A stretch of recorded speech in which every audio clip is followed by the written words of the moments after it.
everybody. Welcome to ABA Inside Track, the podcast that's like reading in your car, but safer. I'm your host, Robert Perry Cruz, and with me as always are my fabulous co-hosts. Hey, Rob. It's me, Diana. And it's me, Jackie. Wow. That was great. Guess what, Jackie? What? I think this is the last time I'm going first. No. Is it? It's not. I think it is. Oh, yes. We're getting close. We're getting close to the switch. Wait, when do you all switch over? So, in case you didn't know, folks, this is a podcast not about who goes first and what sort of introductory Who's on setting, who's on first. We don't do Abbott and Costello routines here. This is a podcast about behavior analysis and behavior analytic research, where every week we pick a topic and relevant article. Sometimes we have a guest. More on that in just a moment. But first, I want to hear more about this ridiculous rule that you two have set up. Your rule-governed introductory podcast behavior here. So what happened was Diana said it's me, Diana, for like 100 years. Mhm. Yeah. And then like I the- was at 5 years or something. Yeah. And then I was feeling a little bit sad that I was always running in third, wherever. And so I said, hey, Diana, can I say it next? And she's like, oh my gosh, yeah. Actually, she was like, no, what? I'm No, just I kidding. was not. And so now we rotate on a yearly basis so that then I don't feel like I'm third always. All right. Well, that sounds pretty good. I mean, I think you two have gotten pretty good. I think we've all gotten pretty good on this podcast at learning about collaboration. But you know what? If we had better leadership, I feel like we wouldn't have come up with, we wouldn't have to like slap these random rules onto the show. That's So so true. That's so true, Rob. fortunately- Since you're a host, fortunately- you should have thought of that beforehand. I'm not a good leader. I didn't go to school for leadership. Do they even teach leadership in ABA? I don't even think they do. Who knows? Ship without a rudder. If only we knew somebody who could tell us more about both collaboration and leadership and how to use those skills, maybe in a really socially significant setting, like a school setting. Maybe. Oh, but wait, we have someone who can do that joining us on the show to talk all about that. It's Dr. Bruce Tinor. Bruce, thank you so much for joining us to school us about leadership, collaboration, and everything that goes in there. How are you guys doing? You guys are too much.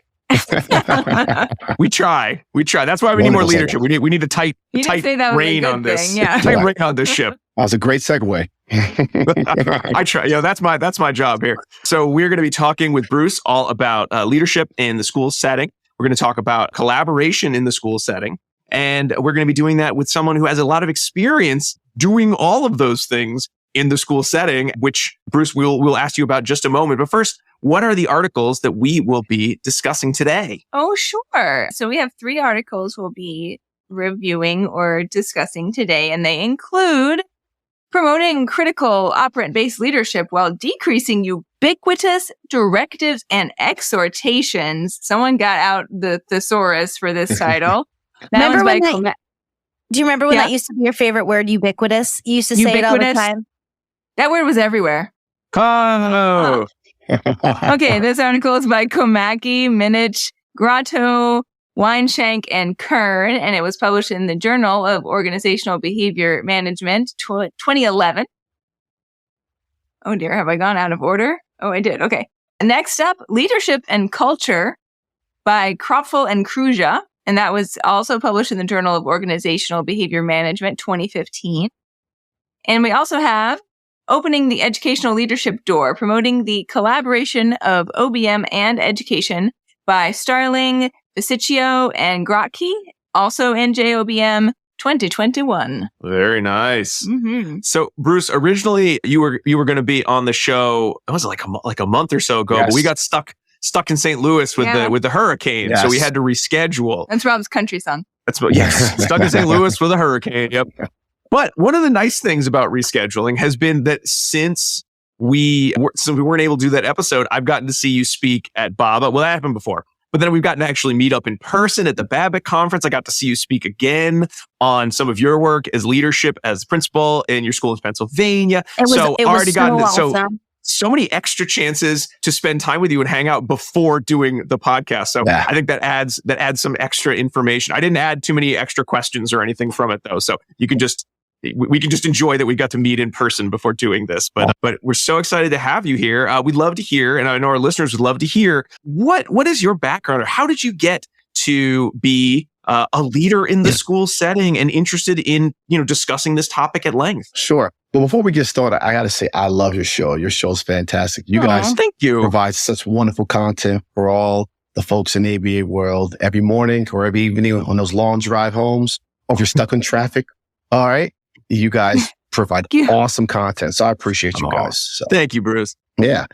So for me, I started my career as as a school teacher. I was in special education, early childhood. I did teach, believe it or not, I did teach kindergarten and preschool, kindergarten cop.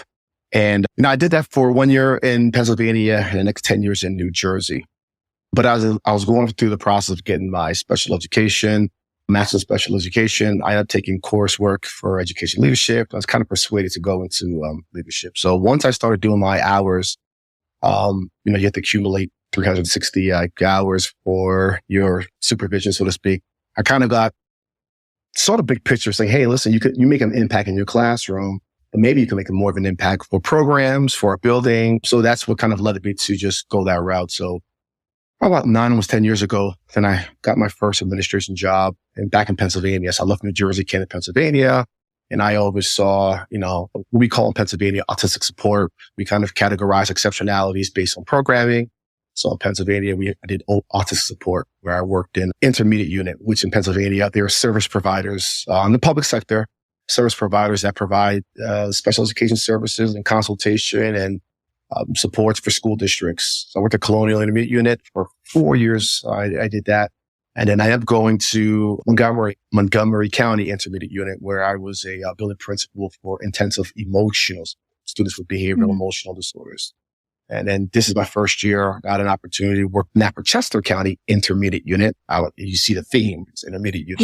Yes. It's a building principal for almost 400 kids for all exceptionalities. So you have students with intellectual disabilities, autism, other medical needs, as well as emotional behavioral disorders as well too. So the whole gamut, so to speak. So that's kind of where I am right now. Excellent. And is that something that's something you still enjoyed being in charge of schools, because you're still doing it? Yes. You seem very happy right now while we're talking about it. Yeah. You wanted to talk about it on the show. You weren't going to drag you kicking and screaming. No. I think it's fantastic. I think it's an opportunity to, I just talk about collaboration. I think it's fantastic. You're able to help support and collaborate with staffing, and also just seeing students progress. And that's, I think, the most reinforcing aspect of the job is, students, unfortunately, when they have to come to what we call center-based programs, behaviors exceeds the amount of support the school district can offer. So when they have to look for alternative education, kind of sometimes for some kids, depending on location or locale, they kind of spend their whole education career in a center-based program. So kind of my thing was, if you're going to, as best we can, try to establish contingencies within the environment where they're able to contact reinforcement more frequently, shape responses, and then hopefully we get them back to a place where they're able to go back to their home school and integrate back with their non-disabled peers and have an opportunity to be back in the community rather than being a center-based. Although center-based programs for some could be less restrictive based on their behaviors, but for the most part, let's see if we can get them back, integrated back into their home school. It's kind of the goal. So, yeah. Yeah. So, Bruce, having taught in, public school systems for so long, having taken, most recently been in leadership positions, what's the view from 10,000 feet about the American educational system? I mean, do you kind of wake up every day with there's 10 things we got to change tomorrow for this to be sustainable? Do you sort of focus on all the benefits that ABA might be able to bring to the schools? I know certainly in seeing your most recent presentation at Babbitt about so many of the multi-tiered systems that you had in place I'm assuming at your current school, but I believe it was your previous school. You were talking about it at that presentation. You certainly lived putting ABA into these, really meaningful systems and coming up with meaningful results for kids. So, I mean, is it a matter of we just need more ABA? If we could just get more ABA into schools, everything will be fine? Or are there other kind of big picture issues that as a leader, you have to take into account when you're thinking about updating schools or improving the school experience? Yeah, well, I'm going to share not only what I'm saying, I'm going to share what B.F. Skinner said. He wrote an article, I think it's 84, The Shame of American Education. He lays out the kind of the concerns what I see currently today. And this article was probably around 40 years ago.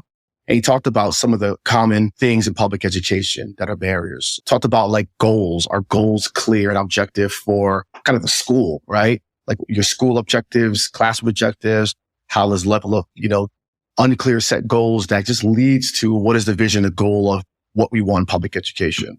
He also talked about teaching first things first. That's kind of an issue, like teaching the basic preliminary skills that are needed and required for someone to excel.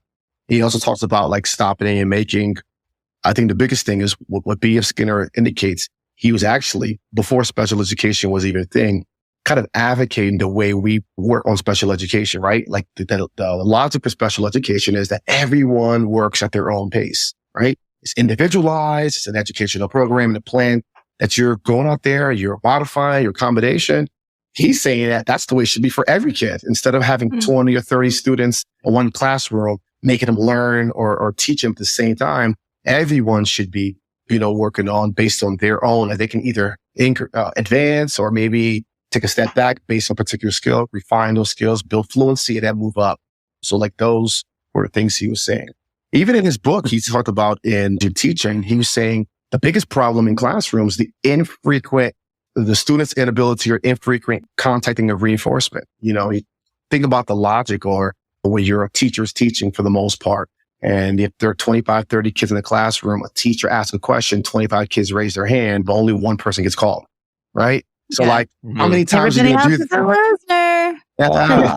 So it's just like, how many times are we going to ask, one question and you have 24 individuals are not contacting reinforcement? That's why he was trying to push for like machines. But like, that's what we have to look at. I think in his book, he talked about 25 to 50,000 opportunities for reinforcement being contacted throughout, the course of, a school year. So I think to me, like looking at those things, like that's kind of like a lot of the barriers for, what we see, public education. Now for us, I'm going to speak for me specifically to answer to talk about your first point. Absolutely. You need ABA in public education. The Individual Disability Education Act is, a federal guideline for special ed. And they mandate certain participants that has to be part of that. Like school psychologists, if someone needs to, we call child find, that is someone potentially has a disability, you have to assess that. So psychologist, special education certified teacher, I would, if I had the powers to be, I would go out there and mandate that every district has to have a behavior analyst. Cause I'm going to tell you right now, for alternative education, the majority of why school districts place students outside is for behavior. So why wouldn't you want a behavior analyst to be part of that so we can reduce the amount of students going to all ed? So that's what I would do. So I think for us, the biggest thing for me is just using the principles and the science of behavior analysis in schools because, from my experience, it works, and that was the biggest thing for me because, and I said this too, like in the field, when I was in the field, you always just, autism was synonymous with ABA. You could start autism ABA. So when I took that job several years ago, when I was in Montgomery County doing emotional support, I was how's it going to look for systems establishing, schedules of reinforcement, create different systems of reinforcement? How's that going to be done with, students with emotional support? But when you implement the science and you look at the research and what it supports and using different interventions, or look at the task list, set of principles, right? These are all the scientific principles that can be used across any, ABA is the science of human behavior, not just autism, human behavior. So regardless of disability, of socioeconomic background or race, it's a science of human behavior and you can really change and shape behavior. So that's why I feel like what we can do better at public education is to really incorporate the science of applied behavioral analysis in your schools, in your classrooms, and individually as well too. Bruce, do you ever feel like you had any pushback being a behavior analyst in leadership from special educators, or did you already, when you went into that leadership position, did they already kind of trust you and yeah? But I'm just wondering. No, actually, I never had pushback. It was actually a benefit for me. I think knowing the kind of programs and the intensive students that I've dealt with over the majority of my career, I think was a benefit. No one frowned upon it. it was actually a benefit, and people were excited that, you're in a leadership role as a behavior analyst, bringing into the different level of expertise, working with very complex and challenging students. So yeah, so it was a benefit. Phew. It's good to hear. hear that. Yeah. Just speaking to your point on ABA is applicable across populations, I feel like, just like you said, we often everyone thinks that, we're only there to work with really, significant behavioral challenges. Mm-hmm. And I'm trying to remember who we talked to, Rob. I kind of think it may have been Shayla Alayi Rosales who said, behavior analysts eat tough problems for breakfast, which I just loved. That's good. Right? Wow. I'm pretty sure it was her. I'll attribute it to her. I'm going to change it to a light brunch, and then that's going to be my saying. Okay, fair enough. Right? And so we're so used to tackling like really complex problems that are really idiosyncratic and specific to, situations that have dangerous behavior involved, but the same principles are applicable across the board for kids who maybe have, just some challenges, or the issues are much more skill acquisition based. The same principles are in application. We just don't often get called into those cases, but we would be, I think, highly effective in those situations. Which way does it go? Is tier 3 that's the most intense? Okay. So the tier 1, we think about it in that sense, right? Like tier 1 applications across the board. Yeah. So the way it looks for MTSS model, formerly known as RTI, response to intervention. So the way it works is, yes, for 80% of your school should have tier 1. You're going to have all the students. If you have a strong school-wide system, just the way the systems work. And I'm a systems guy because I'm in a leadership position. So even though you have to have systems, but people work, within your system. So your tier 1 intervention, 80% of your students should be able to go out there and have this school-wide positive approach that allows students to contact reinforcement just based on either natural contingencies or, minor reinforcements that's bestowed upon whatever, teachers in school. But then you also have your tier 2 would be kind of like 15% of your students would be the ones that may need a little bit more support, maybe a little bit more pop in, check out, a little bit more guidance or prompting or more support within that. And then your tier 3 would be kind of more intensive, where you're going to have like, okay, this student may need to be evaluated. And this is just in a gen ed school. May need to be evaluated. Referrals are high. May have to look at like more support that's offered too. Now in a center-based program where I work, it's kind of inverted. If you get referred to us, everyone's tier 3, right? Everyone. Right. If you have to go to another school, you're tier 3. But within your school, not all behaviors or not all students are, behaviors are equal. So you still have to have a system put in place. So not every student, is setting everything on fire. So you have to still have that tiered system within your school. You still got to have a tier 1, which are the students that are able to contact reinforcement within the contingencies in the environment. You still got to provide reinforcement more frequently than you would do in gen ed. And your tier 2 would be a little more intense in regards to maybe these individuals in a behavior contract, or maybe to get pulled out for 1-on-1 or 2-on-1 for small group.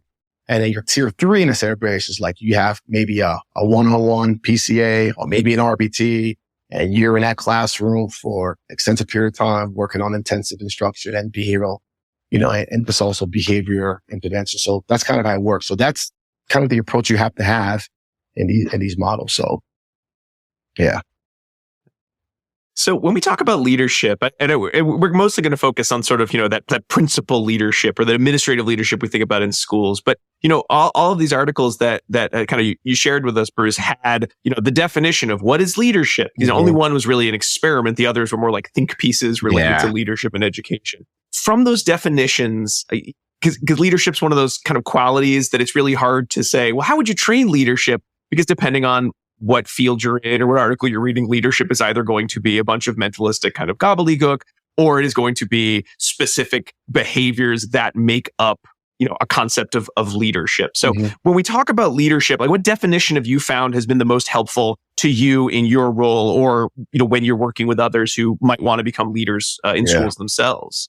Yeah. And to your point, you're accurate. I mean, even in, behavior analytic, like the Journal of Organizational Behavioral Management, a lot of the articles try to define leadership. It's very vague because it's really, what the individuals, to your point, deem as leadership. And you're going to have all these terminologies that are vague. You'll hear integrity, honesty, ethical value, which they're all true. Like those are good things. Really, yeah, you want to be ethical and have values. I'm into all of those things.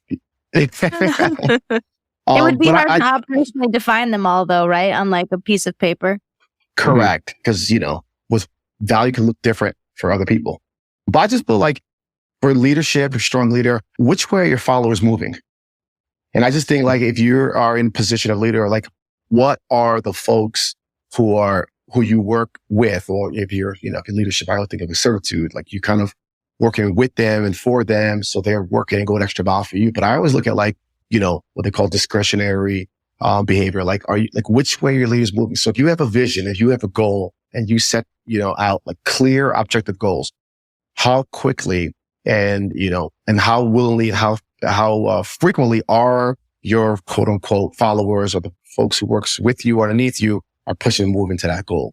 I think that's just the best sign of leadership. And unfortunately, that can also be wrong because there's other leaders in history that, had people lead them the wrong way. But that just shows in regards to doing things that are ethical and it has value. But if you have a goal and a vision that's ethical, has value, and to lead to a behavioral change for the better, that's showing strong leadership. Mm-hmm. So that's how I kind of value or observe like that's a really strong, good leader.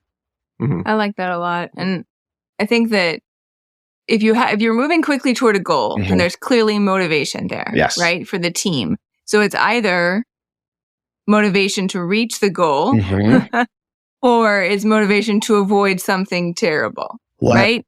Yes. Which is what you're alluding to. So the other side of that too, clearly you have a strong leader either way. Correct. Right? Correct. And so the way that you would then check on that is through the social validity of checking in with the team to see what they have to say about their leader and what their motivation. One more thing too I want to add is that when you're moving toward a goal and everyone knows the goal, that means that you've actually done a really nice job specifying the antecedents, right? And you're showing really strong stimulus control because we all know goals are just SDs for the behaviors that we want to see, right? And so when I think about leaders and I think about goals, if everyone knows what the goal is, then you've done something right? Sure. Because you've specified the discriminative stimulus that's going to make the behavior more likely to occur. Absolutely. And that's obviously the 3-term contingency. But to your point, when we say 4-term contingency, like MO, you have to establish an EO for them to want to do it, right? So those quick victories, what my buddy Paul used to say, quick wins, having those things to establish an EO to say, okay, I want to do it. Like, why is it necessary? Because we're motivated to see change. We want to see that we believe things will be better. See the SD, and then now behavior should be moving in the way. And the biggest one, obviously, which we'll get into later, is the consequence. So reinforcing behavior as well, too. Yeah. Mm-hmm. Yeah. So, Bruce, when we talk about leadership, especially when we're talking about the school setting, I would think there are certain skills, what we're talking about, like what makes leadership or what are leadership behaviors that one would need in kind of an educational setting versus, say, if you were a principal at a school for, an ABA-based school. So, primarily, autistic students. Everyone there is an RBT. Everyone there is a BCABA or BCBA. So, you know who you're working with, right? Mm-hmm. You have all these individuals who, when you talk about the ethics code, they know which ethics code you're referring to. Sure. But with education, I would guess that you need a lot more ability to listen, to collaborate, because you're not talking about everyone with the same ethics code. You're talking about individuals who may not have like a published ethics code that they're working under, or they may only have training in this area versus that area. I mean, so that's just kind of one of the skills I could guess you probably need to be able to juggle as a leader in that setting. But what other ones am I missing? Like, I want to be a good leader in an educational setting. I need to be able to. You got to be able to listen, because you have, to your point, you have so many different entities working in the school. You have related services, so speech, occupational therapy, physical therapist. You have teachers, special education, or maybe general education teachers, school psychologists, guidance counselors. You have so many different positions or folks who are working different positions that are contributing to a learner or the building. So you have to be able to listen, understand what each individual role and how it's supposed to be disseminated.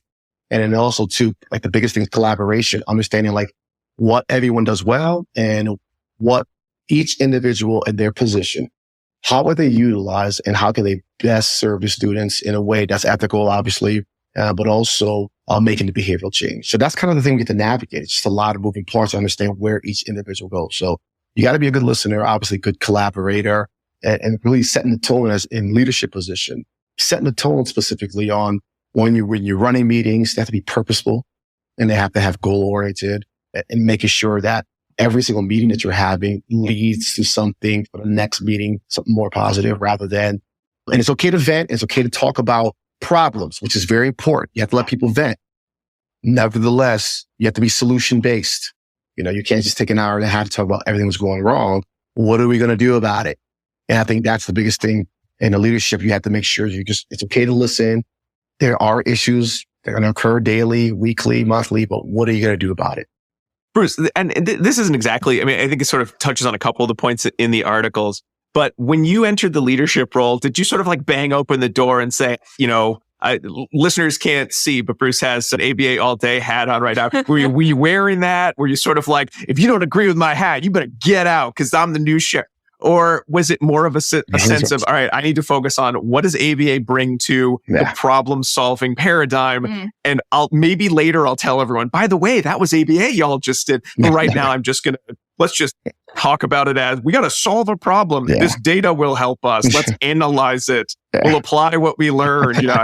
How did you go about that process? I'm guessing probably more the latter than the former, but maybe not. I don't know. No, B. The answer is B. Yeah. So in anything you do, so the positions you're in, especially if you're in a leadership position, so to speak, you never can go out there, what we like to say, guns blazing, and you're telling everybody how smart you are and what you have credentials, and this is the way it needs to be. You'll lose everyone. Now you're EO. No longer. And it becomes, you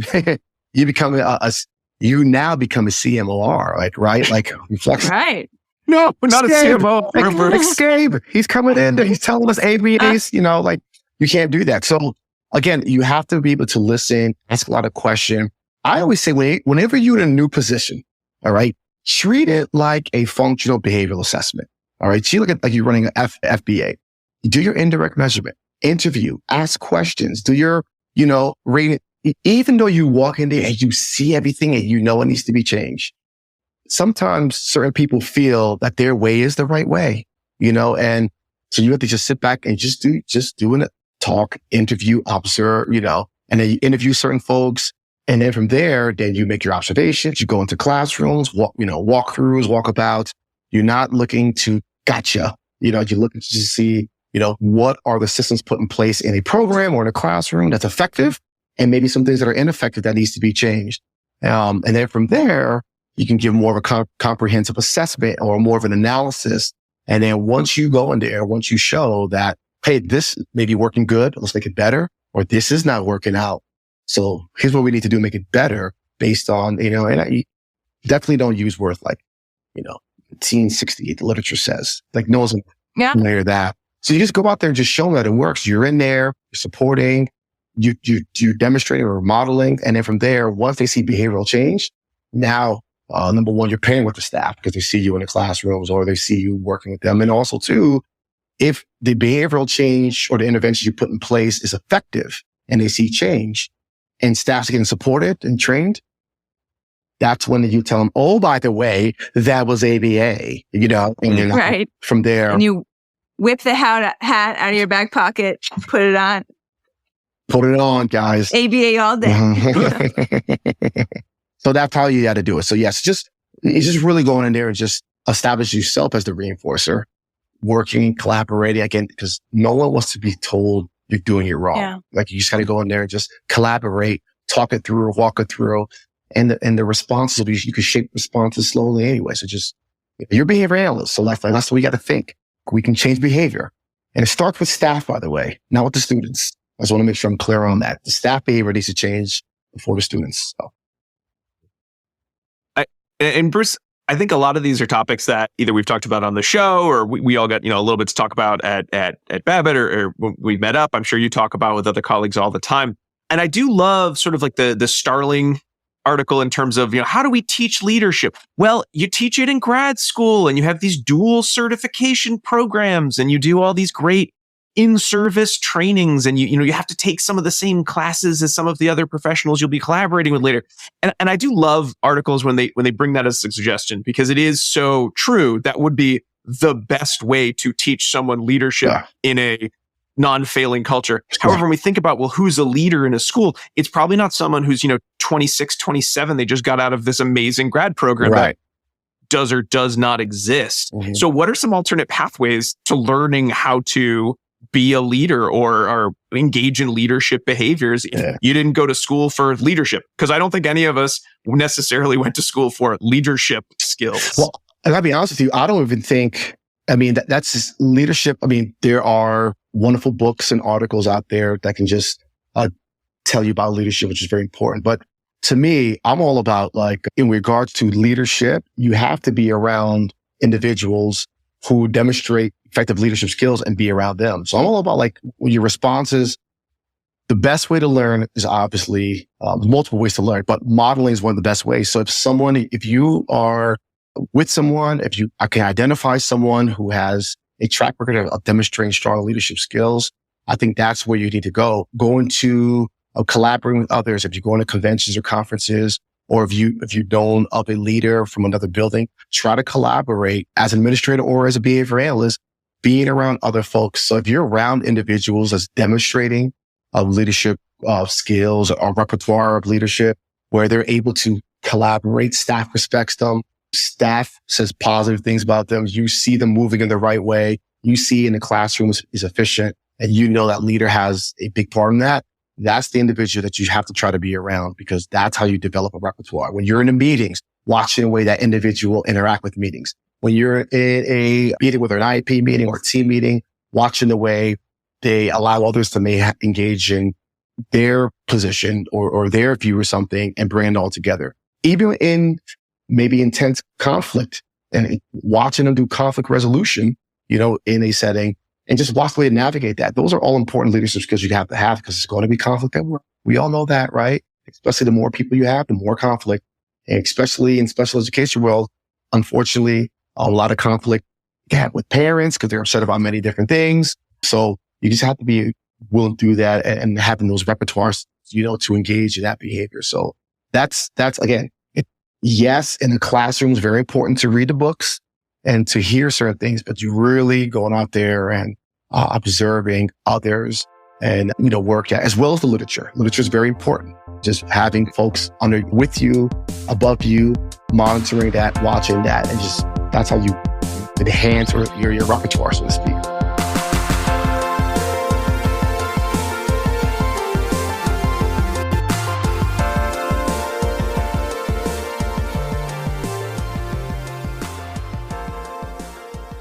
Do you want to be a BCBA? Sure, we all do.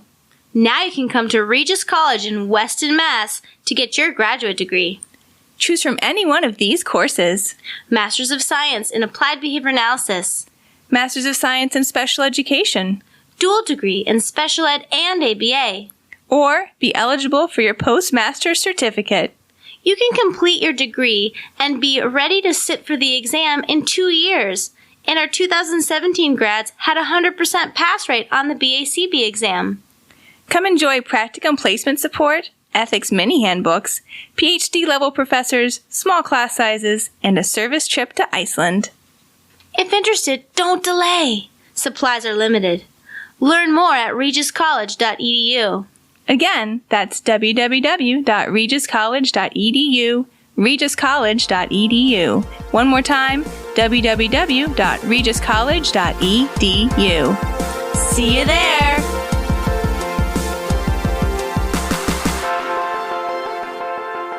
Hey everyone, want to pause real quick to remind our listeners that ABA Inside Track is ACE and QABA approved. By listening to the show, you can earn 1 learning credit. All you need to do is finish listening, then go to our website, abainsidetrack.com, or click the link in your show notes. and put in some key information, including 2 secret code words that we've hidden in the episode. These are special guest code words based on Bruce's activities of the day. You can probably guess what he spent the day doing. And the first of those words is helmet. Helmet. It's a thing you put on your head. What kind of a helmet? You'll have to get the second secret code word to find out. I'm making it a mystery this week. That code word is helmet. All right, let's get back to the show. Bruce, I'd love to talk more generally about sort of like some of the OBM models and recommendations, because I think even for folks who I'm like a tangentially OBM person. Like in another life, I would have loved to do more OBM, but I went into education, which I mean, I guess you could do OBM in education. We have a whole article we read and we're talking about now, but I don't think it's the primary focus of a lot of OBM articles, and the fact they had to write a specific article saying, hey, we should do education and OBM. Yeah. But when we talk about the general models, we're talking about assessing a problem, developing a solution, looking at data, analyzing the data, and then sort of, that cycle of improvement. And I know that school systems often have that cycle of improvement, but I also know that a lot of times it turns into who's the leader, what do they like? They propose a bunch of things. Everyone sort of just like keeps their head down until that leader goes away, because they know if they do that, they won't have to bother learning something new. They do their own thing. And then, but they're spending so much time trying to meet other people's goals that they're not actually able to use this OBM process. I mean, do you find that the OBM process should fit into the school system better than it does? Maybe it does, and I'm just jaded after all these years. Or is there a different model that schools would need to really implement some of these ideas and these techniques?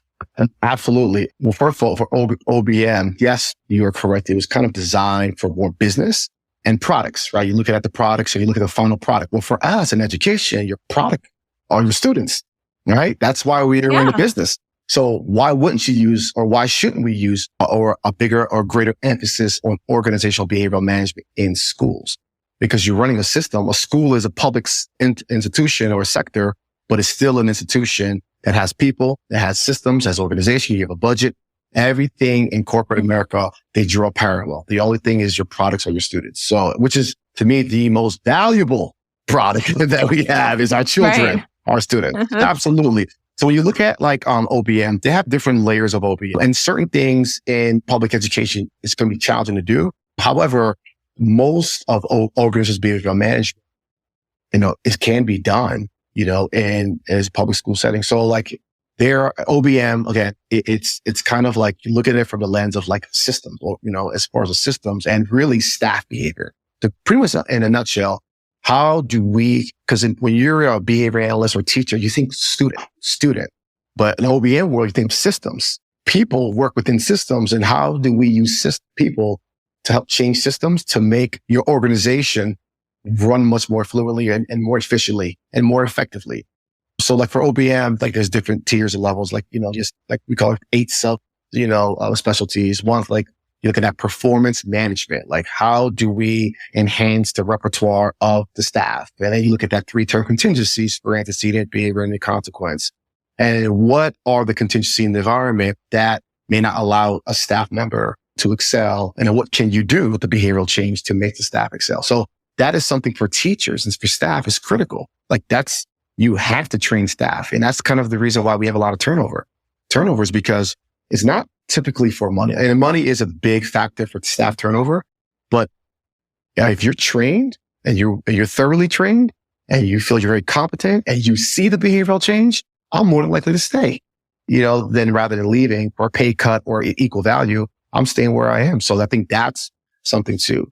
It also talks about behavioral based safety. Again, for OBM, you're looking at like in a warehouse, or you're looking at an organization, but in a lot of our schools, particularly at a center base, safety is an issue for our kids. So that's something that can also be used analyzing staff, getting hurt, or the frequency of staff, or how long are they out, the magnitude of the injury. Those things you can analyze too in school for staff injury, particularly working in complex environments too.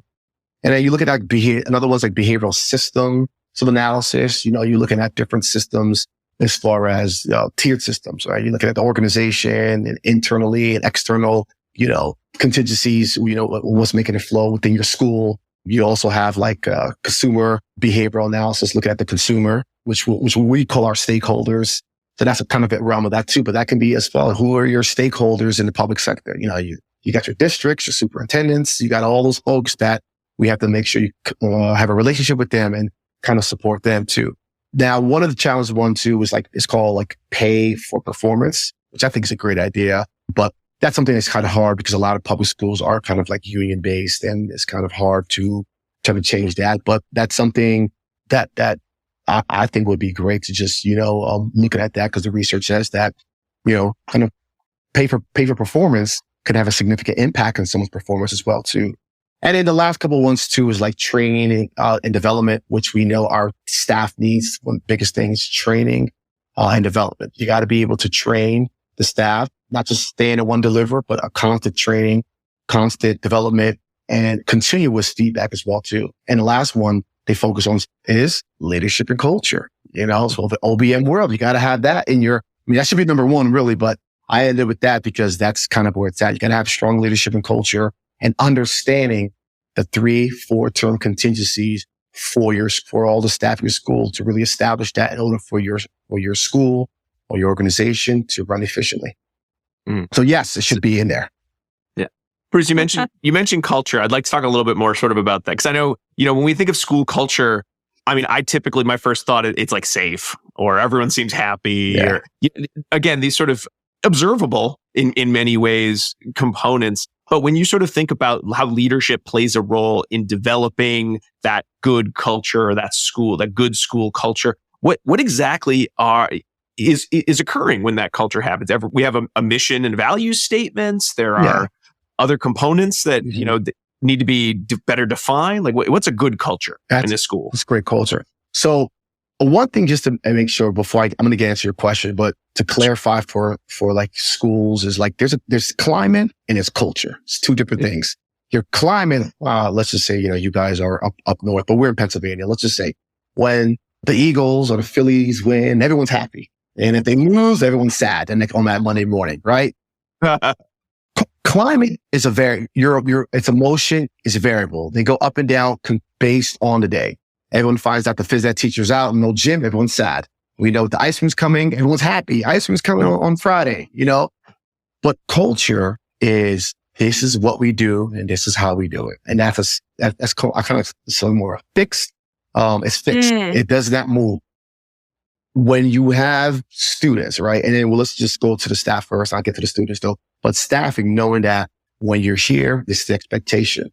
Everyone knows that when you come in here, this is the way we kind of perform. And it's a standard. There's no, regardless of which way on the spectrum your culture is, they know that when I come in here, this is how I perform because this is how I was allowed to perform for an extensive period of time. My behaviors were reinforced based on the culture that's been established by the leader. So you have to look at that. And also the students, when the students walk in the building, what's the culture? Do they know, regardless of your disability or the complexity of your disability, do they know that when we walk in the hall, this is the way we walk, or this is the way we hang up our stuff? This is the way we interact and communicate with our staffing. Or are they led to just wear what they want to wear, say what they want to say, frolic around the hall, run up and down the hall, and that continues to happen every day. Just more of a culture. So you have to that's what kind of it is. It's kind of the management is just looking at the whole totality of your building, looking at obviously safety is number one, but looking at how do we want staff and students to respond? Is the culture of everyone's on my phone all day long, right? And get mad at the students are on your phone if you're on your phone, or is it when I get into the building, my phone's off because I'm 100% committed to the students. The students knows when I'm in school, I may engage in problem behavior, which we don't want. And maybe in the community, but boy, when I get to school, I know I can't cut up because, my behaviors are highly reinforced for appropriate responses, and then inappropriate responses, I place an extension, or we offer a higher rate of reinforcement for appropriate responses as well too. So that's the way you have to really set your culture. And if everyone is on the same page, and if everyone believes in the same vision and your mission of what you want your school to look like, and then we train the staff on that, and then the students' behavior change, that's how you establish a really strong culture. Mm-hmm. Yeah. So a lot of culture is really just, making sure that everyone understands the contingencies that are in place 100%. and, where the reinforcers are, where the lack of reinforcers might be, but a lot of that's going to come from the mission. I mean, do you find that culture is 100% from the leadership? It's, an 80-20 split leadership and then everyone below the leader? Or is it more of an even split in terms of who's responsible for developing the culture, maintaining the culture? Has to be your leader. It cannot be anyone else but your leader. If you're whether supervisor, principal, management, whatever position you are, if you are at the top, you got to set it. Even in sports world, your head coach has got to set the tone of how your team performs. You cannot allow players. I mean, you want players, but players or students or your employees, they have to buy in. And that's the tone is set by the person up top. So they have to create the values or whatever value statement or goals that you have. It needs to be established. And then if you want your students or your employees to follow, like we talked about before, like the discretionary effort, like we are going out there and we're following. You have to make sure you establish that and then reinforce them for doing it as well, too. That's the biggest thing. It's the consequence, right? Like we have to reinforce their behaviors to ensure that when they are aligning to the goal, they're constantly their reinforcement frequently on that. But it has to be set. Now, the goal is, and this is kind of like that pyramidal training, however you want, tomato, Yep. how you want it. So the goal is, now here's a real test of leadership. You have to be able to make leaders among leaders. So when you're a leader, you have to train others in that whether through modeling or whether through intensive, like you're around someone, or I don't say intensive teaching, but if they're around you enough or you're working closely with them, that's when you have to go out there and build leaders amongst your internal team so they can disseminate that to everyone else. So if you have your principal, your vice principals, maybe your behavior analyst, your teacher, down to your teacher assistants, down to your RBTs, and then down to your students, it's trickle down effect. So then that's when you have a culture of everyone's operating under the same, motivation. I want to talk a little bit more to that idea of that training, right? We're talking about it in terms of culture, but there's so many things that teachers and educators need to be able to do from whatever their role is in the school building. And I know you shared out the Komaki article looking at critical operant-based leadership. So sort of looking at training. I found this really interesting in terms of the makeup of it, because and I don't know if OBM's always like this, where the goal is to train. I think it was EMS workers and workers in like an office supply sales shop, and they did this through this in-basket kind of assessment where it's sort of like, it seemed a lot like multiple exemplar training, almost just all these little vignettes and scenarios, and you'd respond to the scenarios. And what would you do? But they all were related to, I think, I'm trying to remember which ones were baseline and which ones were sort of the treatment ones. But it was like, okay, pretend you are a food magazine publisher was one of this. So all the scenarios were food magazine publish relations. And then they were doing like some follow-up ones. I think it was a different field, but it wasn't the field that they actually were getting training in. Is that the case with a lot of OBM research where they're like, forget that you have a real job. I'm going to give you a fake job to do. Yeah. And then we'll sort of hope it all works out in the end. I don't read a lot of I don't think I've read an OBM article quite like this one, so I don't know if that's a norm. I've been reading a lot of OBM articles for my ABA, my training and supervision class at Regis, and it's a lot of. It's like, I think it's like 70-30, right? 70% is like, here's a fake task. Yes.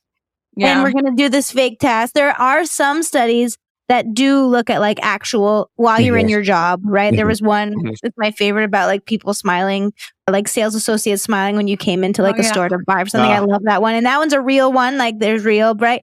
But what you find in the OBM literature when it's real job is that the design isn't as strong. Right? Because it's harder to control for everything, right? So it might be an AB design. In one of the instances, it was like an ABC design, right? But you can't really do a ton when you're at work, right? Yeah. And so I think that is why a lot of the times in the OBM literature, they use these fabricated, similar to your job, so that they can have a little bit more control and demonstrate more convincingly that it's actually the variable. But that's just what I tell my class. It could be bull, but it seems so. Yeah, to your point, yes, you're going to see a lot of the articles that just runs different type of designs. But to your point, what you said earlier too, it's hard to demonstrate experimental control because of that. So the designs aren't the cleanest, so to speak. However, it does give you a good variation of what in the literature of what they're trying to accomplish, But a lot of times if you go to OBM, they do focus a lot on operant, conditioning. You see that a lot too. And they talk about, antecedent behaviors and obviously some of the consequences that maintain behavior too. But yes, to answer your point, you do see kind of a lot of jobs that are or research that are kind of funky, so to speak. Yeah. So the research design was kind of funny. I mean, I think the key component in that article was a lot like you've been saying, Bruce, that idea of, leadership. There's operant behavior that you are trying to reinforce through one's leadership. And the goal here was to teach all these different employees and different EMS and office supply managers or whatever to stop using antecedent control only. In your own career, sort of as a leader, I mean, did you work with leaders who sort of modeled that idea of, the antecedents sort of setting the tone, and then the reinforcement of behavior was sort of where the leadership came from? Was that something that you sort of just knew from your work in ABA, that if you weren't paying attention to the consequence and you were just telling people the things they needed to do and then sort of hoping for the best, you weren't going to get good results? Like, I'm sort of curious where you find yourself moving away from using antecedent measures of management and antecedent measures of leadership, or if it's something you're still working. I mean, I'm sure we're all still working on everything we're working on. But. Yeah. No, I think that's a great question. I think, looking at like the supervision model, so to speak, when you're working on, many administrators, I speak for school administration, they obviously goals are set and you have those conversations and up in the vision. But the biggest issue I see, and this is just kind of common in all practices, and this is why you don't see, or you at times you may see kind of staff turnover, or you don't see efficiency in staff, is the consequences, like the feedback. It's not constant. You'll tell someone what to do, but then, or you observe them and then you'll give kind of like maybe feedback, but the problem is you don't give constant feedback. And I think when you're looking at just strictly antecedents, although excellent, the biggest, because if you look at the BST model, the behavior skills training, they break down the 4 steps, right? You're looking at the instruction, you look at the model, the rehearsal, and the feedback. And the first 3 kind of are all antecedents, the instruction, the modeling, and the rehearsal, right? But the feedback, at the end, that's the consequence. And I think that, and there's a lot of literature supports this too, but that is where I think we get hung up, where we don't give that to our staff more often. Constant feedback.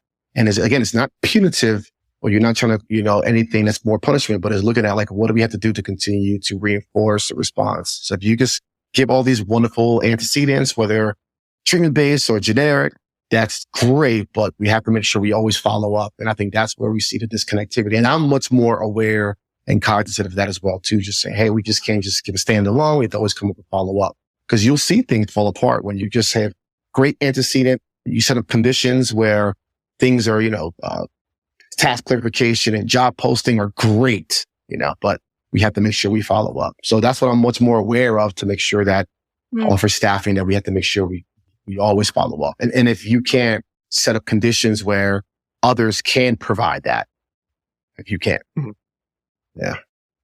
I sort of liked in that article, just when they were describing sort of the different ways they were coding everyone's, how they were responding to pretending to be a magazine editor, and as they were responding, that sort of breakdown. I'm kind of curious if you just sort of gave someone a list and some common examples of like, so this is monitoring. This is, you ask about, how is this going? Please send me a sample. Here, is consequences, positive statements like, it sounds like that's working well out for you, or like, it sounds like, well, let me come do an observation. It sounds like this isn't working out really well. And then my favorite is just the idea of these directives and exhortations, which pretty much boil down to the please do something statements. I feel like if you just sort of gave people that visual, like put it next to your desk, and when you're writing an email to someone who says there's a problem, how many times did you write something along the lines of, you need to do something about this, without actually any guidance? Like, would that just change behavior, that kind of level of reactivity? Yes.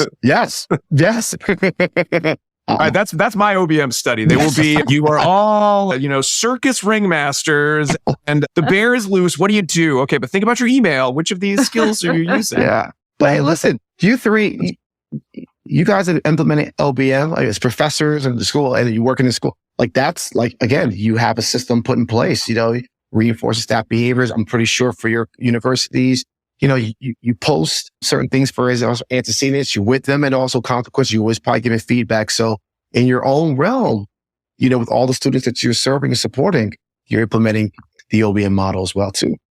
So yeah, you go. There you go. There we go. We're doing it. I have to get you guys OBM shirts. Okay. OBM t-shirts. We'd love that. I'd like an OBM shirt. Yes. I'd like an OBM shirt, and I also would like your hat. Got it. Next time I see you, I got you. Yeah. Okay. All right. But just to add on to that, we know that people prefer contingencies too, Yes. right? And we know that from a whole bevy of research that directly tested people's preference for non-contingent reinforcement or contingent reinforcement. And we also know that from the, performance feedback side of things too. When we ask people, they say, I want to know. Mhm. I want to know if I'm doing something good, and I want to know if I'm doing something bad. That knowing feels much better to you than not hearing, right? Mhm. Even if it is, quote unquote, constructive feedback that you might be getting. So we're getting that message from folks in like every possible way that we could be getting it. And I love antecedent manipulation. Mhm. I think it's critical that we pay close attention to how we craft the environments that we're asking folks to work in and that we're preparing them for success. But learning is hinged upon the consequences and the contingencies that are provided for it. So without that piece, we're never going to get to where we need to be when behavior actually does need that extra push. Yes. That's well said. 100% Thank you. true. I'm bad. Absolutely. I'm bad at asking questions. You just like to make statements. I'm okay at making statements. You're Behavior- the That's why summary. I'm not the question asker. She's the summary. She like rounds it all up and Yeah. summarizes it, puts it in a Beautiful. pretty Well little bow. Mhm. well, Bruce, I want to. Oh, sorry. Go ahead. no, go ahead. I'm sorry. Oh, I kind of wanted to get a little more nuts and bolts when we're talking about training. I mean, it kind of goes into culture, goes into that leadership idea, but sort of, getting a chance to see your presentation at Babbitt describing all of the, the MTSS models, all of the systems that you had in place at your school, that you were the principal there.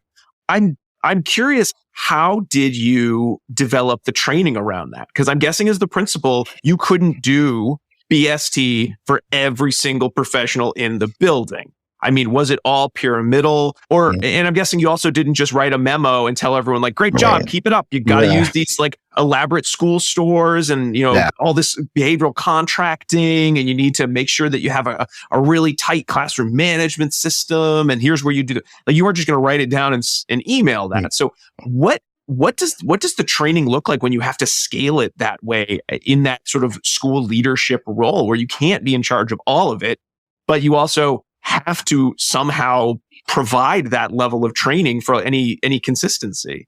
Well, if I'd have wrote that email week 5, week 7, and that's it could have been deleted. Staff would have just saw and click delete. Right? So yes, to your point, first you have to identify, like what I said, assessment, like identifying all the barriers, in the program. So once you identify the barriers, you have to look at like, how do we fill these gaps and how do we provide specific evidence-based interventions that can address these issues. And then once you do that, when we talk about staff training, you have to be very judicious and very systematic on, as a school leader, we get to create our own calendars, making sure that setting training, because, you have a certain amount of days you have to of school, but allotting time for staff training, whether your half days and your full days, to making sure that you're able to get trained. But use every single time very strategically to make sure that staff is getting trained. So when we look at the whole school, again, school-wide, you have to make sure that's put in place. You take the time using professional development, using any time that you have with your staff before school, after school, within the confines of the contractual agreement. I'm not telling anyone to work extra when they don't have to. But the times that we have allotted, using those times to really help staff. And also too, having, great behavior analysts underneath you to really continue to support and train staff during meetings and during professional development as well too. So looking at it from, I like to call it 3 levels, like your 3-tier system, but you can have your school system. What are the systems that need to be put in place for your whole school, which is your norms, your values, your norms, so to speak, that every child have to do. You just got to, like, safety is number one, right? We talk about safety. Like, you can't run out the building. You got to stay inside the building. And then it funnels down to classroom management. So now we have a system for your school. What's your classroom management skill look like? And looking at, like, what are the things, organization and planning. You have to make sure that you're training staff on how to organize and plan, be predictable environment. Looking at classroom structure. That's very important that you have to have that. Looking at your environment, looking at your wall schedule, your data systems, how we collecting data, making sure it's reflecting what's occurring, looking at communication systems, your reinforcement systems. That's your classroom management. How does it flow? And it goes down to your individual as well too. But having staff going in there and supporting and having your behavior analyst. And once you train your teachers should now constantly, because you can't be in every classroom all the time, impossible. Mm-hmm. And your teachers train your teacher assistants. That's how we were all training together. But then establishing leaders within your own classroom, they can go out there and start training, and running fidelity checks on each other as well too. Everyone could be held accountable. And again, fidelity checks are not punitive. It's just making sure that whatever we're doing it efficiently. So that's how you do it. So yes, training, coming out of that training, that pyramidal training was flowing down. And Bruce, just like personally, in your experience, was that just part of the culture? Was a culture of we are doing those fidelity checks with each other. We are working in teams. Like our goal is to support each other. I mean, was that something that it was like a poster? You just had a really good poster made up that everyone liked, or was it something you had to model yourself, or you just had a good team that it just kind of clicked with them? Yeah, I could see that just being really, really easy to convince everyone of. I could see it being really, really hard, even if you're doing it every day. Like when they see, oh, there's Bruce, he's coming out, I know it's going to be good feedback. I could still see people saying, and I don't want to get that feedback, or I'm not, comfortable with the feedback. Right. So the fortunate thing is, like, we were at the time, the old position was a smaller program, so we had more accessibility in the classroom. But again, pairing yourself as a reinforcer. Everyone gets nervous when the principal walks in, right? Because, like, why are you looking at me for? Because that's just why you're looking at me. Why is the principal in my classroom not saying anything? But if repeated, if you're in there, you're exposing yourself in the classroom, you're there supporting, operating as a teacher assistant or a teacher, or providing support and feedback right there, you start conditioning responses where people don't feel as aversive. You no longer become a CLR, a reflexive, where it's like, escape, mission abort, the principal's in there, It's like, no, you want to establish a culture when you walk in the classroom, the classroom flows. Like, no one even knows you. They know you're there, but they really don't. They just kind of continue to flow. And I think once you establish that, so when you start doing fidelity checks and start implementing that, I think people are more confident knowing that this individual is here to support me, not to chastise me, or not to look for some kind of errors to really pin me and report in my evaluation. This is a culture, back to culture again, right? Of support. And I think that's what, individuals will understand. Like, everyone's here to support each other, not to get it. We are in a pretty intense program. You need each other. Yeah. And that's the number one thing that you have to understand. Like, we're not trying to lose people. And it's not because it's hard to get people these days, but because you just want people to be under conditions where they feel supported and they feel like, they're making a difference, and no one wants to feel like not only is the job tough with the kids we have, but now I got an administrator here telling me I'm doing everything wrong. I'm out of here.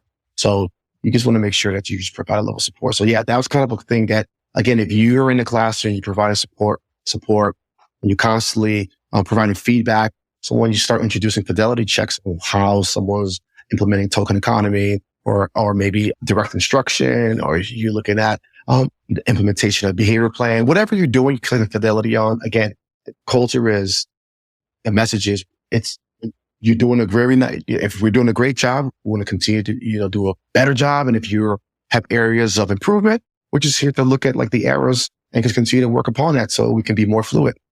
Bruce, something I thought of today when I was like rereading some of the notes and questions to kind of prepare for this discussion was something that was in the Krapfel and Kruja article, talking about the idea of value propositions. And I know we sort of started our general OBM conversation talking about the idea of what's the product in education, right? We kind of need to know, like, what is it? And it's certainly, student progress, student learning. And I would guess in your role when you were in a specialized school, the value proposition was hopefully relatively easy in that these children are engaging in unsafe behavior.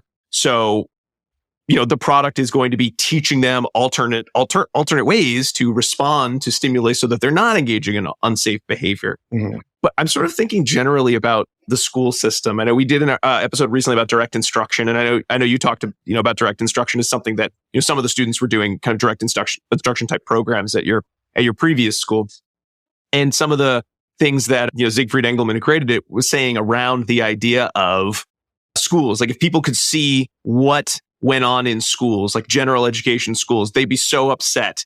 Mm. Do you ever feel like the value proposition in kind of the American school system is somewhat hidden from failing? I mean, we all want our children to do well in school, but exactly what does that mean? Because as an average parent, if their child comes home and they say, I had a great day at school, or I look happy, they seem like they're doing their homework fine, I probably am not going to think too much about whether my child is getting the product of meaningful education. And if I don't know that, it's really hard for me to then know whether or not there is a value to what is being sold, which I think, and I just kind of started thinking about that idea of the value proposition. I think when we, in ABA are working with autistic students, I think we have families that are educating themselves very much on what they need to know. So they have a sense of what the value proposition of our schools and our programs should be. And the fact that we're able to deliver on that value proposition is one of the reasons that ABA has been so successful in, supporting families and students, autistic students.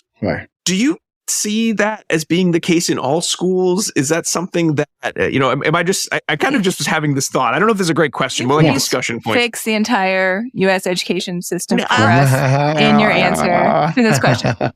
I think more just that idea of, I think, looking at it, I never looked at it from that OBM lens, though, of schools as we have to sell a product. And then wondering, is the product that people think they're being sold the product that we are trying to sell them? And then I think of the pandemic, where so many families, I think, realized to some extent the product they wanted out of schools was, I need a place my child can go be with other children and other people for periods of time, not necessarily worrying as much about the how are they learning, or what are they learning, or what are the systems. If they seem happy, is that a good enough value? So I don't know. I was just kind of wondering your thoughts on, school as service or school as product, and whether it lines up with sort of what you think it should be or it has been.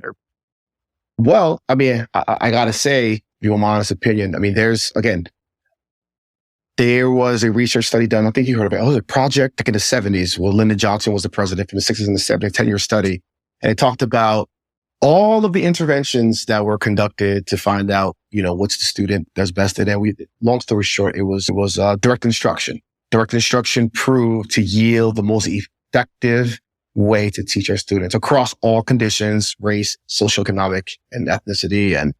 And we haven't done that. And for public education, that's something that not everyone does. So to me, I think that's the biggest crime in public education, is the fact that there's a 10-year research study done that showed like this is the way to really, because like if you look at a lot of our inner city schools, or a lot of, some rural schools and other schools, there should be no reason why we're falling behind in reading the way we are. And it's unfortunately it's because of look at the instruction. They're not receiving it. I would love to know, like, for a lot of these schools that are challenging or the state took over, how much hours are students actually really learning?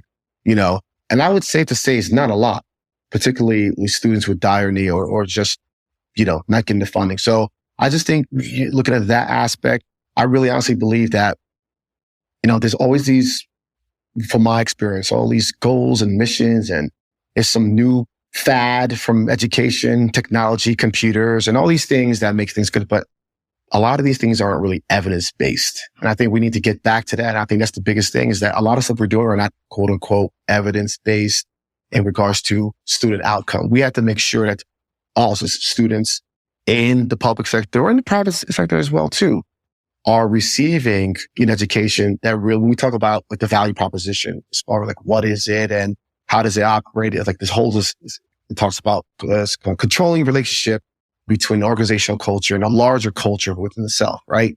So if we're asking our kids to be efficient and ask our students to making sure that when they exit school, they're prepped and ready for these jobs and have the skills for the job. Ask the question, are we preparing our students for that? And I know there's some programs that has, jobs but to me, I don't really see what society's flowing to and what we have for occupation as job. Is our school really prepping our students for that. For example, like I look at like, if you're an adult, like to me, you shouldn't have to wait till 18, 19, 20, 21 or whatever age to learn about taxes, right? So like are we building workers or entrepreneurs? Are we building individuals? So like we have to start looking at what are we looking at for our students, and, what can we say? Hey, this is specifically different. You can go. However, we're going to prep you for every single aspect of life. Because remember, school's only a short part of time. When you're kindergarten through 18, you only got 13 years in public school, 13, 14 years. You get the rest of your life, God willing, that you're living. So what are we doing to prep 13 years for the rest of your life? And I just think that's the kind of the correlation. We talk about value proposition, the relationship, the controlling variables from your organizational culture to the larger culture at all, which is American society, right? So that's what I feel that we were lacking, looking at like jobs, skills, just so much aspects of what I think we're missing when kids graduate. Like everyone, or I shouldn't say most, there's a good amount of people when they graduate, they're not sure what they want to do, or high school or even college. They got a degree, they're not kind of sure. Like, how is that even possible? Like, you should be, and I'm not saying everyone should be conditioned to the normal, but you should do, but if you're prepping and training for a particular thing, your skills should be refined and working for fluency to make sure like I'm pushing this way to maybe give me opportunities to do these multiple things. And I think that's what we're kind of missing. Mm-hmm. Yeah. I'm curious your thoughts too, Bruce, on if in talking about that kind of that value proposition idea, or in talking about leadership, creating the culture, so certainly when you are working in a school where the focus is on, supporting children with emotional behavior disorders, you're coming in, you're slowly, you're getting the development up around, setting up meaningful rules for the students, setting up, the systems of reinforcement for appropriate behaviors, making sure that staff know how to do this, learning that they can support each other so that they feel that they are able to do all of these things. Do you think it would be a different process if instead I said, Bruce, thank goodness you had such a great time in your last school. I need you to come into this school. Nobody is learning how to read or do basic math. And the teachers have been teaching from whatever curriculum they've had for however long they've been teaching. It's probably been 10 different ones by the time you got here. They kind of hate them all at this point. Yeah. Would it be the same process to come in and say, all right, we're changing how we do academic teaching as it was when you were sort of focused a little bit more on the culture and safety and sort of reinforcement systems? Or do you think it would be a completely different set of steps you'd need to do for something that was more academic? Actually, it would be very similar. So just for my old school, which we're going to be doing for this school too, you have to establish safety, right? So you're making sure that students obviously are within your school, are engaging in appropriate responses, appropriate behavior. But once that, that's something that kind of we highlight too. Once that is, we place those significant problem behaviors on extinction, and we're now, students are able to contact reports within the classroom setting. Now you're able to go out there, implement curriculum that's evidence-based or direct instruction. So that can be done. So I would say the same thing too. We're in school.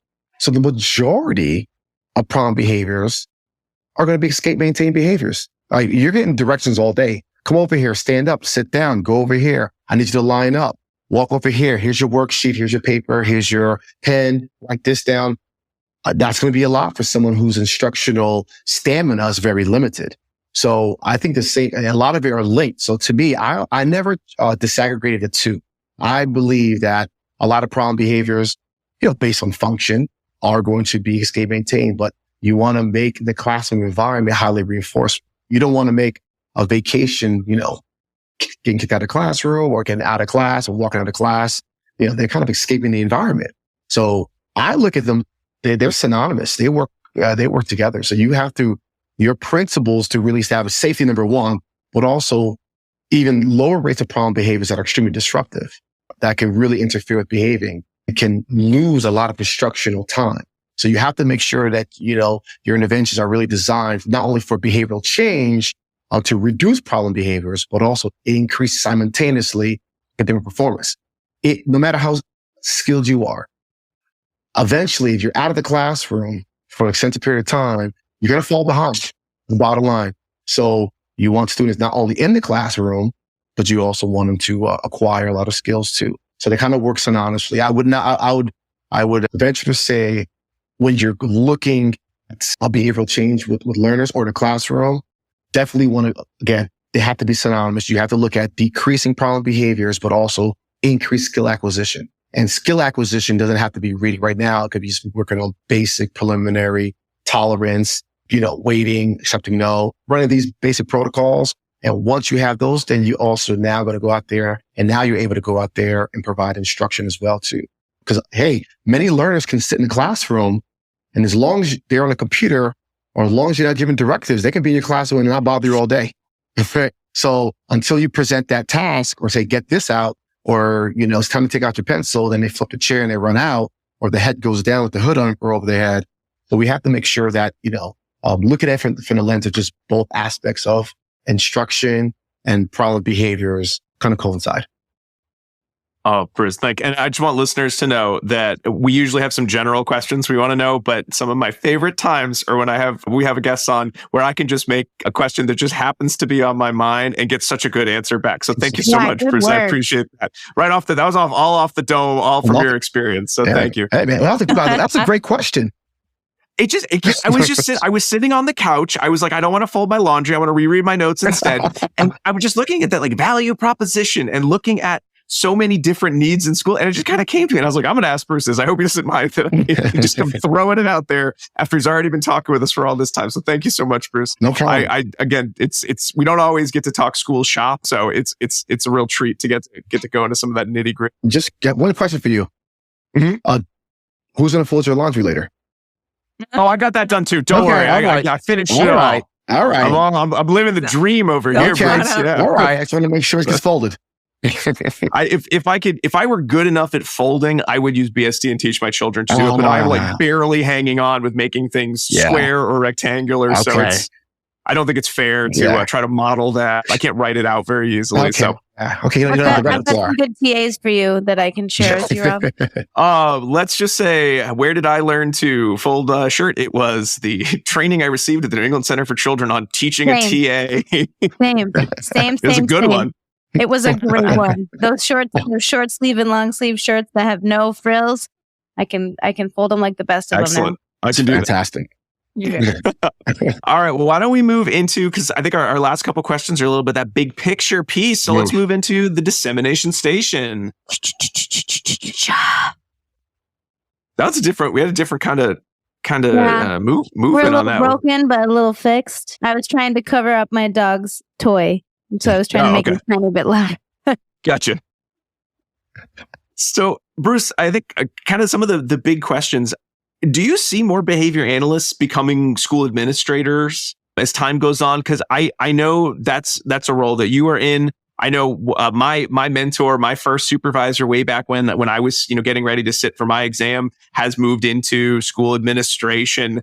And it just feels, I have some colleagues that are thinking about moving into school administration. I mean, is it just my sample size is not that big, or do you see behavior analysts more and more wanting to be in charge of some of these organizations? No, not in the public sector. Unless you, from my experience, unless you're working in a center-based program or you're a behavior analyst and you work your way up in the private sector or the public sector in a center-based program, that's where you'll see a couple. I have not seen many. But you'll see a couple of behavior analysts who are in administration, a leadership role in the public sector. But in the private sector, obviously, you'll see a much more or many more staff, so to speak, but not in the public. So that's something, that'd be great. I think fantastic for the field and for the organizations you're running. I think that'd be wonderful. Mm-hmm. Mm-hmm. So do you think it would be easier to get more behavior analysts wanting to follow a school administrative track? Or do you think it would be easier to get more school administrators saying this ABA is pretty awesome. I think I better get my BCBA or at least take some of the courses. Which one do you think is going to be easier? Which one do you think would be maybe more useful long-term or short-term? Well, they'll both be, I think both aspects would be great. But I think the realistic one, because in special education, in order for you to be a school leader, you have to be a teacher first, as far as if you were to work as a special education teacher. So most of them, special education teachers, go to school to be a special education teacher. And you may have classes in behavior analysis, but maybe the motivation is not there. They just want to just teach. And then you work your way up as a school leader. So probably easier to have school leaders adopt the principles of applied behavioral analysis, are more receptive and open to bringing more behavior analysts into their schools, into their organizations, and kind of support them. You don't have to be an expert in behavior analysis, but just support your behavior analysts in schools. So that would be, again, I would love that to be more behavior analysts as principals or supervisors, administration in schools. That's fantastic. I mean, that's the goal, especially with the students that we're serving. But at least you have administrators in a position where they can just be more receptive and open to allow behavior analysts in their schools and provide a level of support and staff training. Yeah. Nice. And I guess the final question, we've talked about a lot of challenges, a lot of needs. If you had to sort of pick, this would be the one that you would say, this is where school administration, this is where behavior analysts supporting school administrators and schools need to be putting all their eggs, at least for the short term. Kind of what is that big challenge that's kind of facing our American school system today that really needs to be dealt with and responded to sooner rather than later, like in your opinion? It's just two different entities for the BACB and, public school system, under the federal IDEA, which is Disability Education Act, and also states. But I just think that we have to find a way over the next 10 years to really merge the two and make it a part of the school. I open that comment in regards to what I see. Again, a lot of the issues and the stress for teachers and for staffing are problem behaviors. No one's leaving a job because a student's a grade level behind. That's something you could work with in a small group setting. You're leaving because students, and there's many reasons with support and training, but staff needs to be supported. They need to be trained. They need to have the feedback, and they need to have, again, who else or which profession better to address those would be behavior analysts. So I think the biggest thing right now in public education and private and any education is we have to find a way to get more behavior analysts in the school to work in conjunction and collaborate with our leaders and our teachers and just support. And that way we can, the more training and the better training will be useful and benefits for everyone. So that's my push. Nice. Yeah. Well, very nice. Well, Dr. Bruce Tinor, thank you so much for coming on the show, for talking shop with us, talking OBM, talking leadership, how to collaborate in these the big picture of leadership and collaboration. It was such a pleasure, and I'm so glad we got to do it after getting to see you, talk on some of these matters. So we got some extra visuals to go along with things. It was really exciting. Well, thank you guys. You guys were fantastic. I sincerely appreciate that. I met you guys at Baba in June. I think I met, yes. I know you met at least, I saw you talking, you did one of the keynotes on functional assessments, functional behavior assessments in school. So I did see you, but I was I forgot, I was taking notes. I take notes at conferences. So awesome. I was down in my little laptop. So I don't think we got to meet then. But we met at Babbitt, and I was totally paying attention in case because I did add some extra details to my questions based on your talk. No, thank you. And I appreciate you guys, but you guys do a phenomenal job for the field and for our listeners. You give us great content. So I appreciate the invitation, but also appreciate the three of you. You guys do an excellent job. So thank you. Thank you. Wait to hug you again.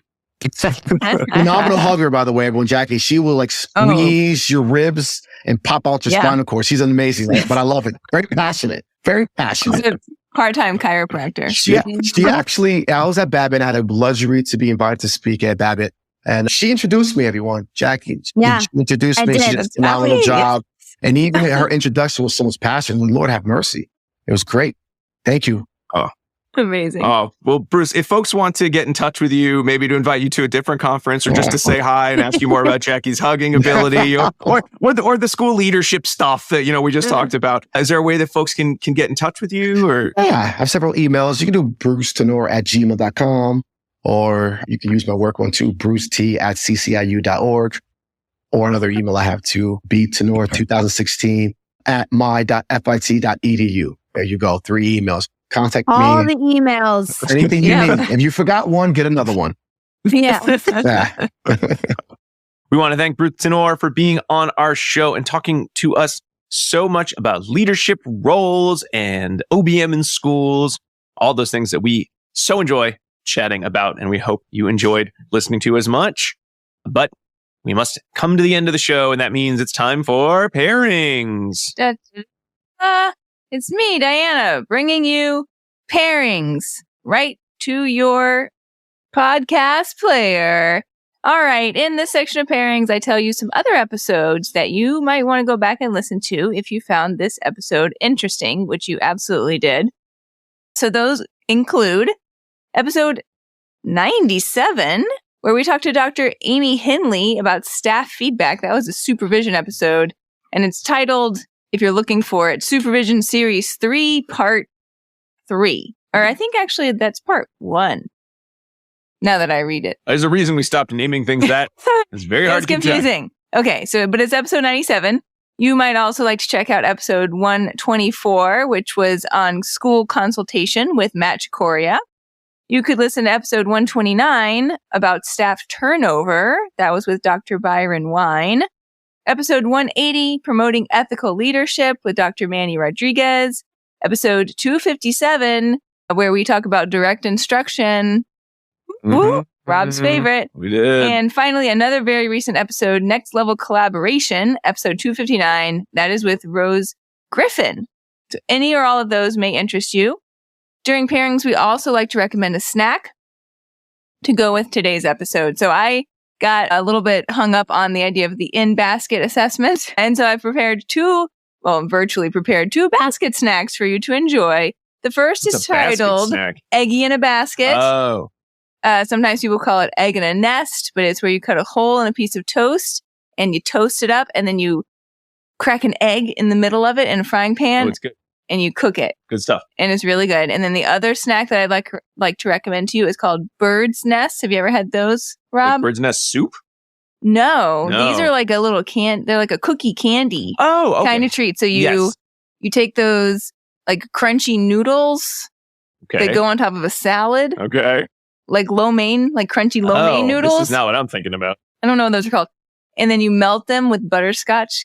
You melt butterscotch candy pieces on them. I'm describing this poorly. And then you let those harden up and you make them into like a little nest shape. And then you put Cadbury mini eggs in them. Oh. And it is a bird's nest. All right. Give it a try. Yeah. Please enjoy. Excellent. Well, thank you so much, Diana. And thanks to all of you for listening. We hope you enjoyed ABA Inside Track. Why not subscribe on your favorite podcast player or leave us a review on Apple Podcasts or wherever. Hey, why not send us an email at abainsidetrack@gmail.com. Hey, why not check out our website, abainsidetrack.com, to find links to all the articles discussed on this episode and also to find all sorts of other episodes we've done on the show. Hey, while you're there, why not click the social media page and follow us on all the socials if you like. We post some fun stuff there. And hey, why not check out our Patreon page, patreon.com/ABA Inside Track, where you can find a place to subscribe at the level that fits you, where you can get access to all of our episodes a week ahead of time, as well as the chance to vote on listener choice episodes once per season, and then get access to our book club episodes a year before everyone else. And for both of those types of episodes, free CEs. That's patreon.com/ABA Inside Track. I feel like you're doing your Die Hard impression during this segment. My Die Hard impression? Hey! Oh, come out to the coast. We'll have a few laughs.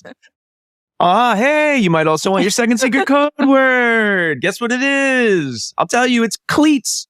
CLEATS. It's those shoes with spikes on the bottom. So you put a code words together, and now you know what Dr. Tinor was doing today. Or do you? We'll assume. Tinor. What did I say? I'm having a hard time getting through these ending things. I know, and I'm not sure what's going on. No, sorry, Bruce. My bad. Tinor. All right. And some final thanks before we wrap up, because clearly I need to go to bed. I want to say thank you to Dr. Jim Carr for recording our intro, outro music, Kyle Sturry for our interstitial music, and Dan Thabit of the Podcast Doctors for his amazing editing work. He's going to put all this together and make me sound coherent. All right. We'll be back next week with another fun-filled episode. But until then, keep responding. Bye. Bye.